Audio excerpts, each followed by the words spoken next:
Hey, y'all, Scott Horton here. Are you a libertarian and or peacenik? Live in North America?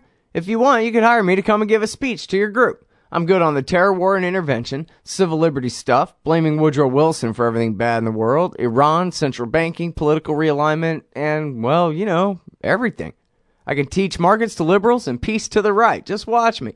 Check out scotthorton.org/speeches for some examples and email me, scott@scotthorton.org for more information. See you there. All right, y'all, welcome back to the show. I'm Scott Horton. This is my show, The Scott Horton Show. And up next is Seymour Hersh, Pulitzer Prize winning investigative reporter, normally for the New Yorker magazine. The last couple have been in the London Review of Books. Welcome back to the show. Cy, how are you doing? Okay. Good. Very happy to have you on the show here. Lots to cover in very little time. I guess if you could, well, first of all, pardon me, let me go ahead and tell the people the latest article here at the London Review of Books is The Red Line and the Rat Line, your second on the Sarin attack in Syria last August. And it's on Obama, Erdogan, and the Syrian rebels. So I guess, first and foremost, can you tell us about this all-important DIA report that you have apparently seen? Well, the thing that's interesting about it, I did do an article for the London Review about 3 months ago, writing about the critical fact that when the incident took place, when the terrible massacre took place with Sarin in the Ghouta suburb of Damascus, right away the American government immediately said the only possible person that could use Sarin country would be Syria, and because nobody else has Sarin. And the story I wrote 3 or 4 months ago said, no, there's been a bunch of reports that the government did not tell us about from the American intelligence community saying that many of the opposition, most notably al-Nusra Front, which is, I think, perhaps the most together radical, if you will, Sunni jihadist group there, they were the most largest number of soldiers, the most aggressive, at least one of the most aggressive. They had Sarin, and at that time, everybody, the White House denied it. And I said there was a paper to that effect, and they said no.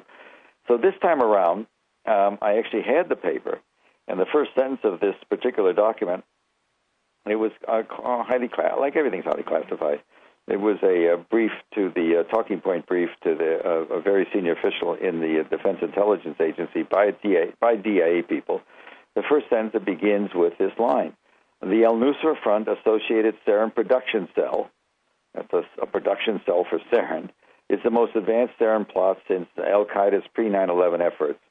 We knew that bin Laden was dabbling with nerve agent in the late 1990s, and we did some stuff to stop it. But anyway, there we are. So it goes on for 5 pages like that, talking a lot about Turkey's role in this too. So it doesn't matter. I mean, the fact that I have a document, and I guess unless I publish it and expose my source to all sorts of trouble, the White House won't accept it. But that's troubling to me, that in a world where, you know, right now the reality is that we are unilaterally, the Syrian government has agreed to unilaterally get rid of its sarin stocks. It's a chemical warfare and sarin stocks. And if the intelligence is right, that will leave the only strategic weapon, you know, nerve agent can be a strategic weapon if it's used right, in the hands of the opposition. And God knows what they'll do when they get, you know, into a cornered, you know, they're losing that war. Anyway, it's just an amazing sort of head-in-the-sand approach my government has. Mm-hmm.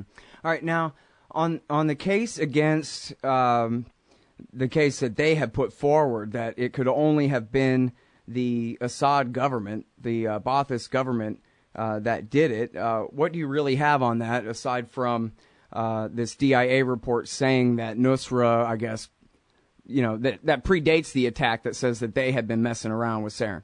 Well, I mean, the other thing that I'm writing about in great deal in this article is that within about 6, 8, 10 days of the incident, took place August the 21st, certainly by August 30th or 29th, our Joint Chiefs of Staff were made aware by the Brits, their counterpart, the British General Staff, senior commanding officers of the British Army, all armies, that the Brits had gotten a sample of sarin. They put it through their labs. They have an amazing lab at Horton Down. The Brits have been interested in chemical warfare like we have for years. And right now their laboratories at Horton Down, it's in Wiltshire, is a lab that we also share. America and Brits share that lab for terrorist-related chemical and biological warfare threats. So we rely on it. So we know the lab is good. Their lab looked at the sarin right away when we got a sample, and we do know what the Syrian army sarin looks like, because sarin's a very easily made nerve agent. It's composed basically of two inert chemicals. One of them is an alcohol, and when you meld the two, when you put them together, you produce this terrible poison.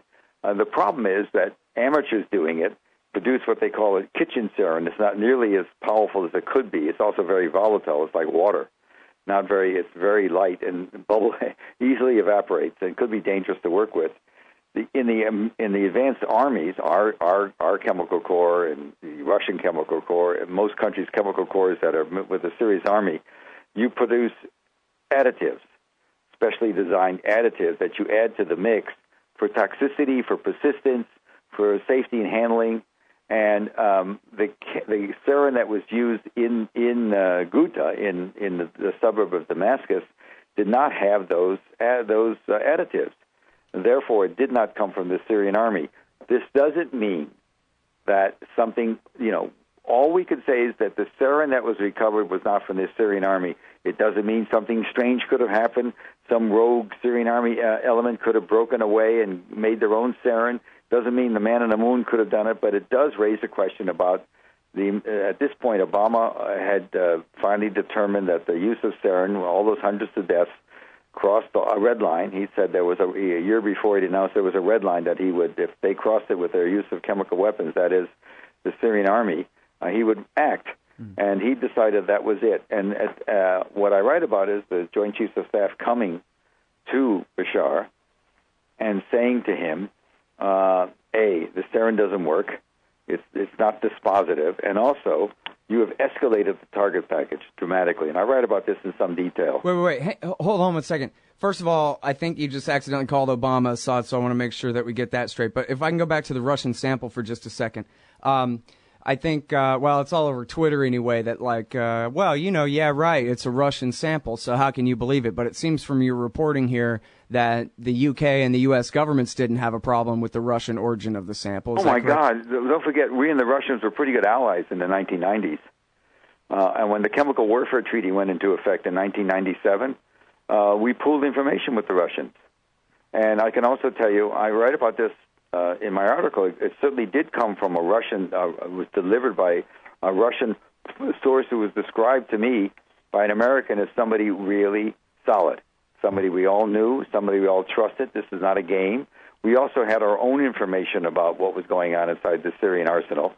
Believe me, the Syrian government would be more than happy to give a sample of any, because they were eager to have this looked at. Mm-hmm. So that's just, only in America. It's so funny, Scott. Only in America would you be oh my God, Russian. The Cold War is still on. Right. It's really very strange. Yes, the Russians supplied the sample. They picked up a sample right away, a lot of samples. The British had absolutely no trouble with the provenance. They knew it came from Damascus. The British analyzed it. It was the British finding out of Horton Downs that convinced our army that we had to tell the president he doesn't have a case. Mm-hmm. And I think the whole. If you want to run on with the Russians, go ahead. Oh no! I want to get to the military explaining to the president that he didn't have a case, because I think you were about to go there. Also talking about the expansive war plan that was almost sounds like a poison pill. Like the military was saying, if you want us to do this, we're going to have to do it so big that you're going to want to not do it. But also, if you could answer about. I think you say in here that they, maybe not the military, but the CIA or someone else kept their findings from Obama. They didn't want to tell him he was wrong when he was blaming Assad. In general, what the article said is, in general, the intelligence community is often reluctant to go to the president and say, sir, you're dead wrong about this. I mean, we saw that with the WMD. Right. I'll give you a better example. Did anybody tell Obama until the day it happened that he was in trouble with his computers on Obamacare? On the Affordable Health Care Act? They actually they were so obviously so reluctant to go to the boss with the problem that they actually had the problem explode in their face. And so you're saying in this case, finally, the chairman of the Joint Chiefs of Staff said, "Don't worry, I'll take care of it." It isn't that it was a poison pill. It was that the White House had rejected the first package of 35 targets. That were, they were targets, but they weren't devastating targets. Bomb a runway, so you had to take the trouble to fix it, punish them. But they wanted something, as I wrote, with more pain. And then they escalated. The next thing you know, the B-52s were coming into the act, and we were going to hit power nodes. We were going to go after the Air Force. We were going to go after airfields. In other words, by the time we were done, we were going to be flying what somebody said to me, a wonderful line. It's going to be the equivalent of flying close air support for El Nusra. Bomb and make it possible for a jihadist or a Salafist group, Wahhabi, to get into power. Are you kidding me? The Israelis would go nuts. So would the Iranians. My own guess is Obama was just as happy to hear it. I don't know that. He talked big, so did Kerry, but he certainly took the deal that was always on the table with the Russians. That deal was always on the table for unilateral disarmament. The Russians or the Americans, I don't know which one, maybe both, had talked about this a year earlier. This unilateral disarmament. We didn't do it. We weren't interested then, but we sure were interested after the visit by the Joint Chiefs. So I don't look at Twitter, Scott. So I don't know what Yeah, my you kids should. have forbidden me. Anyway. My kids have forbidden me to tweet. Now, I think it's already pretty widely reported in the Telegraph and in the London Sunday Times and other places about this rat line of weapons from Libya to Syria. Well, not the fact that there was an annex report to not the fact that it was a covert CIA operation that has not been reported. Right. Oh, well, and the secret annex report you're talking about to the Senate report, that correct? I don't believe has been reported. But and also that it was not briefed to Congress. Those are all things. Right. But go ahead. The liaison. Yeah. But now, what I'm wondering is, you're saying that the New York Times also reported 2 years ago that the CIA was in Turkey moving arms. Again, not in the context that I had it, but certainly good reporting. Right. And the Sunday Times had a thing about a ship that they were fighting over the weapons in it and all that. Right. But so what you're saying here is that after Ambassador Stevens was killed on September 11th, 2012, that the CIA called off their part of the gun-running scam, and at that point, that was when Erdogan decided that he had to do something to ramp this thing up because he was basically being left high and dry. Obama had said Assad must go, and I guess had at least implicitly promised the Turks he was going to see that through, and then he was changing his mind about that. So that was, I think you're saying, why Turkey decided to do this. Scott, what you say is right, but I don't have Erdogan in there. I just know that after it happened, I think the rat line kept on going for reasons I don't know. Did Erdogan wanted to keep on going? It included money from Erdogan and the Saudis and the Qataris. We were basically nominally running it. The cover was it was covered by a British Australian group of all companies, so we could call it liaison. We didn't have to tell Congress about it. No, we didn't brief Congress on this operation. Although you could argue we should have, and so it's perfectly logical that the Turkish government was very upset and Erdogan was upset, but I just don't know it in terms of the rat line. Mm-hmm.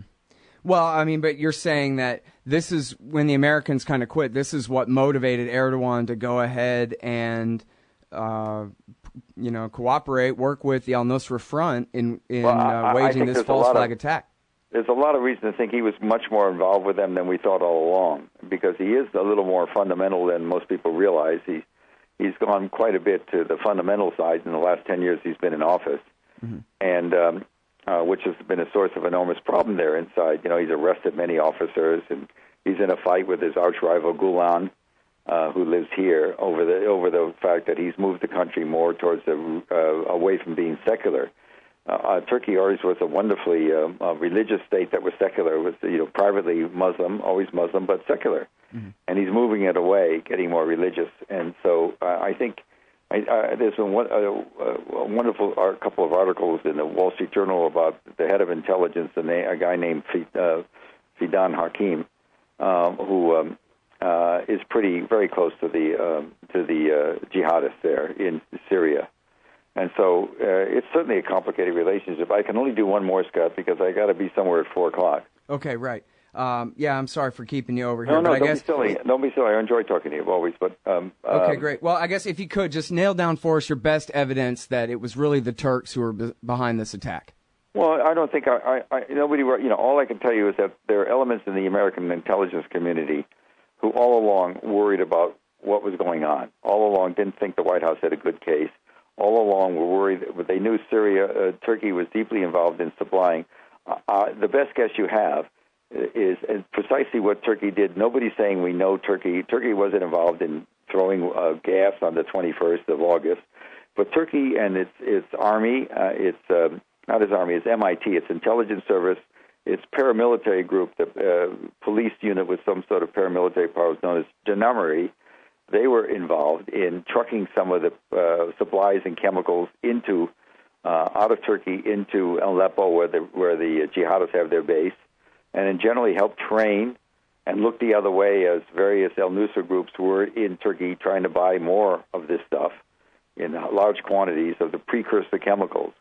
And so there was a direct Turkey role, and we suspected as such. We don't think a Turkish soldier was there directing traffic or saying, fire here. Mm-hmm. That was done by the rebels. But after the fact, as I write, we picked up an awful lot of noise, chatter, out of Syria with a lot of breastfeeding, and we did it. We finally did what the whole world believes they're enraged at Bashar Assad for doing this, and Obama's going to have to bomb now. And it didn't happen. But they wanted it to happen. That's what I'm saying in the end, that they believe, many elements of the community believed Turkey was deeply involved even in the planning for this, but not necessarily involved in the actual operation. All right. Well, thank you so much for your time. No problem, Scott. Sure appreciate it. Bye-bye. All right, everybody. That is the great Seymour Hersh, Pulitzer Prize winning reporter. Broke the story on the My Lai massacre, of course, and author of Chain of Command, all about the Bush torture regime and many more. Here he is at the London Review of Books, The Red Line and the Rat Line.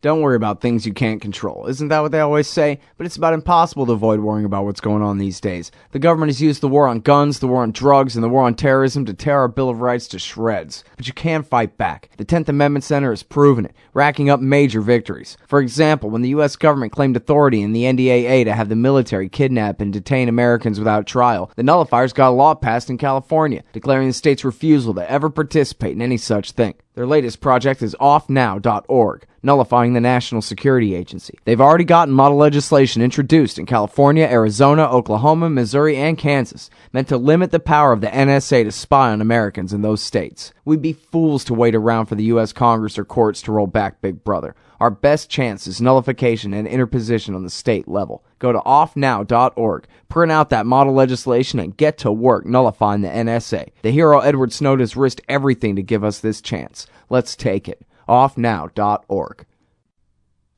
Hey y'all, Scott here. Some stock market investors are making money hand over fist, while others sit on the sidelines afraid of the dangers. Are you looking for answers?